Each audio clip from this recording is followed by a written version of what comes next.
Guys আমরা আম বাগানে আসছি, আজকে মাখাবো আমরা আম। গাছ নিজেদের, এই জন্য দিতে হবে না দাম। আম মাখানোর জন্য লাগবে একটা কুটা আর ঝরাতে হবে সামান্য ঘাম।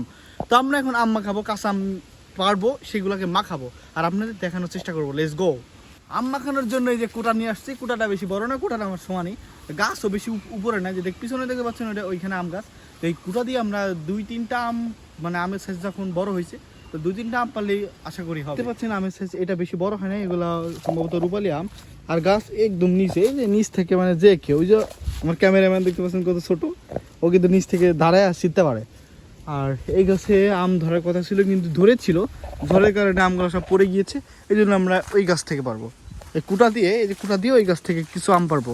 এখন আম পাকার সময় না, কিন্তু দেখতে পাচ্ছেন যে কাঁচা আম পাকতে সেই আম দুটা গাছের নিচে পাইছি, এগুলা মানে পাকা পাকা দেখা যাচ্ছে। আসলে এগুলো পাকছে নাকি যে রোগ বলে সেইগুলো হয়েছে। আর এই গাছের আম হলো সিঁদুরে আম, মানে কাঁচা থাকতে লাল হয়ে থাকে।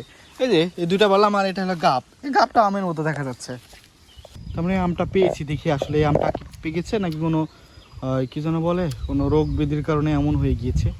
এটা এখন আম পাকার সিজন না, আমে মানে সব ভালো করে আঁটি হয় নাই, পাকি গিয়েছে। আসলে তো পাকি গেছে, তাহলে এই গাছের আমগুলো একটু পাড়া লাগবে।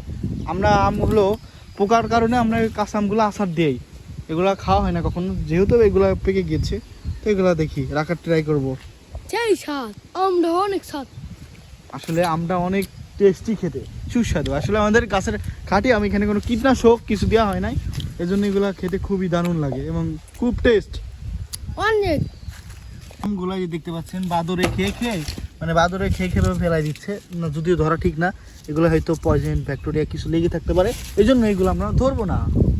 আমাদের আম পাড়া শেষ হলো, আম মাখানোর জন্য আমরা আম পেরেছি 4টা। তো এইগুলো এখন আমার আম্মার কাছে দিব, আম্মা একটু মাখাই দিবে। আর আমরা ভাই অত যে কাসন তারপরে মশলা টশলা দিয়ে মাখায় না, সিম্পলভাবে মাখায়। একটু মরিচ, একটু পেঁয়াজ, সরি আমের মধ্যে তার পেঁয়াজ দেয় না, একটু মরিচ, লবণ, চিনি এইগুলো দিয়ে মাখাইতে হয়। তো কীভাবে মাখাই আমি আপনাদের দেখাচ্ছি, লেটস গো। আম এনে দেওয়ার সাথে আম্মা কাটাকাটি শুরু করেছে। আম্মা বলে প্যাটের মধ্যে গিয়ে হজম হয়ে যাবে, এই জন্য এত ছোট ছোট করে কাটি নেই, বড় বড় কাটি, এই জন্য তাড়াতাড়ি হবে। আর শুরু হয়ে গেছে আম্মার হাতের জাদু। আম্মা এদিকে টুরুরা বোতলের গায়ে কাদের ছবি দিয়ে রেখেছে, লাভ জেলো। যাই হোক, এর মধ্যে আমরা মিষ্টি রেখেছি, ভালোবাসা মিষ্টি তো, তাই তাদের ভালোবাসার পূর্ণতা দেওয়ার জন্য এর মধ্যে চিনি রেখেছি।